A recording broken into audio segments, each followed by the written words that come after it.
Happy Wednesday, everybody. Fantastic. So today I want to share with you some of my dad's art creations. I very much appreciate my dad's artistic style. It's a style that I did not inherit. I do not know how to draw. As evidence of that, look at my video from last week and let's just dive in. Okay, great. So as you can tell, my dad is definitely a modern artist. My dad studied art in college, and there's different examples of paintings that he's recreated. Paintings from masterpiece creations of I don't actually know what any of them are called, so that's kind of embarrassing. Also, for a great many years, my dad was a painter of houses. That was his regular job. That's how he made a living. That's how he put food on the table. So he has a lot of experience with things like mud and paint and gradients and all these different sorts of things that you use on houses. My dad also likes carpentry, and so my dad's style very much tends to incorporate these different experiences that he has. Like you'll see the red here and the blue, those are different pieces of wood, and those are actual acorns and things that are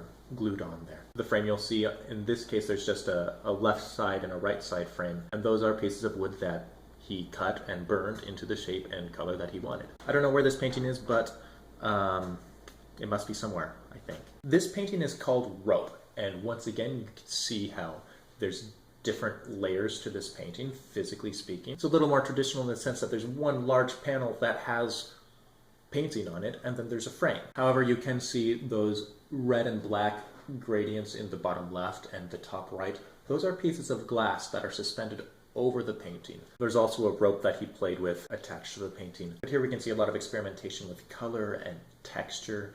And disclaimer, even though I'm my father's son, I don't have official interpretations of his artwork, but I'll give you the thoughts that I have about these different pieces. This one is called River, and it's one of the first pieces of my father's that I fell in love with. You can see a lot of glass in this, and red and black all throughout. I remember the first time talking to my dad about this painting, I said something along the lines of, oh, it looks like an alien landscape with like a spaceship in there. And he kind of smiled and said, sure. That is to say, he's not about an interpretation, a physical interpretation. What he's doing is he's exploring with texture, with 3D, with elements like glass. Like there's some paper towel tube in here, that scaly looking thing in the center. This is called Lee, and it's one of the few that I've heard a little bit of an explanation from my dad about. He points to the shoelace in the top left. He points to the pebbles in the artwork. He points to the wheat. Lee is a friend of my father's who died. And in a symbolic sense, that shoestring is supposed to represent a shoestring from Lee's boots. Those pebbles are from his land.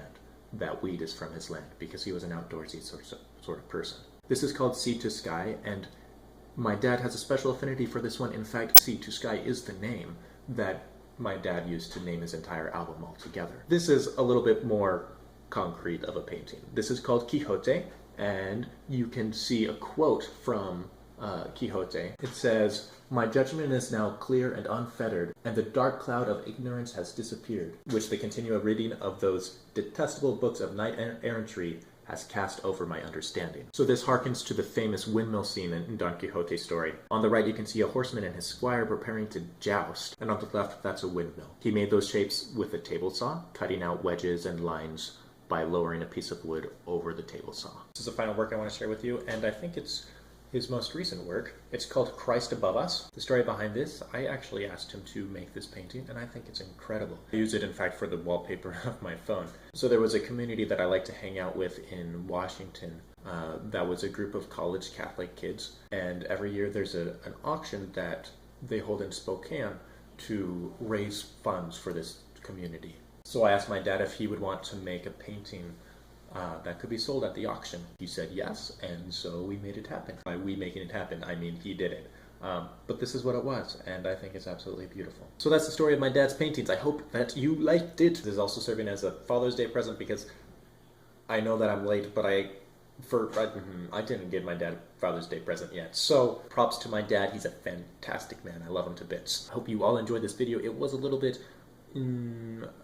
different compared to my normal style, but let's be honest, I'm just generally an unusual person. Being level with you here, I really wanted just to show my dad's artwork to you, and I hope you liked it. That's about all I got. I will see you next Wednesday. Please like, subscribe, share. I am up to 46 subscribers. Thank you so much, guys. Almost 10%. We're gonna make it 500 subscribers by the end of August. I've got some plans. Y'all have a fantastic week. God bless you, and ciao.